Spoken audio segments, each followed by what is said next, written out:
Top 5 wide receivers in the 2025 class. Let's not waste any time. Let's get right into it. Tet McMillan.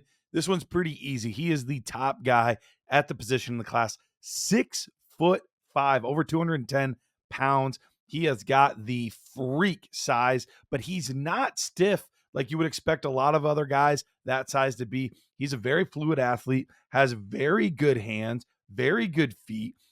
84 receptions this year, 1,300 yards, 8 touchdowns. Now, of course, half those touchdowns did come in that very first game of the season. That was truly epic, but he was very solid the rest of the way. Had 5 or more receptions in every game except one all season. So, very consistent force, made big plays, solid hands. I think this is a slam dunk, easily the top receiver in the draft. Well, I said easily the top receiver in the draft for Tet McMillan, but that's all depending on what happens with Travis Hunter. Is Travis Hunter going to be a full-time wide receiver? Is he going to be a full-time corner? Is he going to do both? That's a question that we still need to have answered. I think a team that takes him is going to want him to do both of those things. And so that's where it gets a little bit trickier for fantasy football purposes.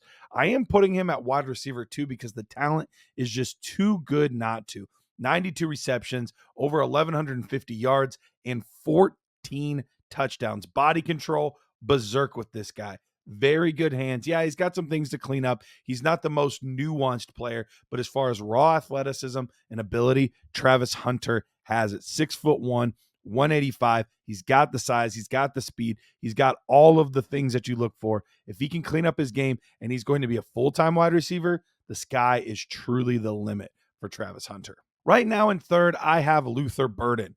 Luther Burden is in third for me. I wanted to put him a little higher preseason. He was pretty much battling Tet McMillan for the number 1 spot.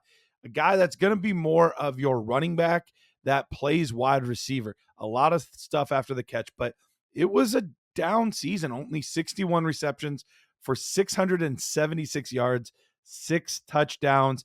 And there were games that he would just disappear. In Alabama, he had 3 receptions for only 3 yards. Against Arkansas, only 1 reception for 11 yards. So that was really frustrating at times. But he would have other big games where he would get 80, 90, 100 yards. It was just more of this offense was just not what we expected it to be. And I think Luther Burden lost a little bit of luster because of that. Still expecting him to be a first-round NFL draft pick. Still think he's going to be a very good player. Just maybe not the elite talent that we were thinking. Speaking of guy with a down year, at fourth, I have another guy that falls into that same boat, Emeka Egbuka. Now, when you lose a player like Marvin Harrison Jr., you expect this guy to really step up and have a monster season. 6'1", 205. He's got the frame. He's got the pedigree.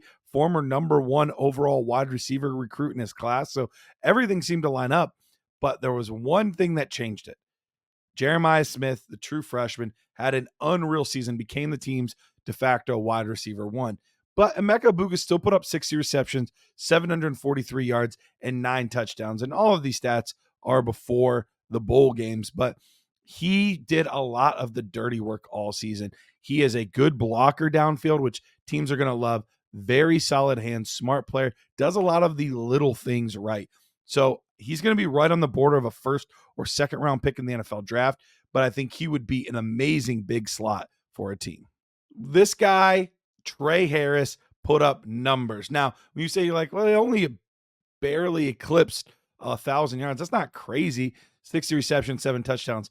Yeah, that's true. But when you consider that he only did that in 8 games, that changes things a little bit. He missed a little time due to injury, but when he was on the field, he was a big play waiting to happen. 6'3", 210 pounds. And there's something about these Ole Miss receivers. They are just built differently. When you watch him and even some of his other teammates out there, these are big, physical wide receivers. Think back to A.J. Brown and DK Metcalf, their time at Ole Miss. Yeah, he would kind of fall into this same type of mold of just one of these yoked wide receivers, makes tons of big plays downfield, and I think could end up being a steal as the 5th receiver off the board in your rookie drafts.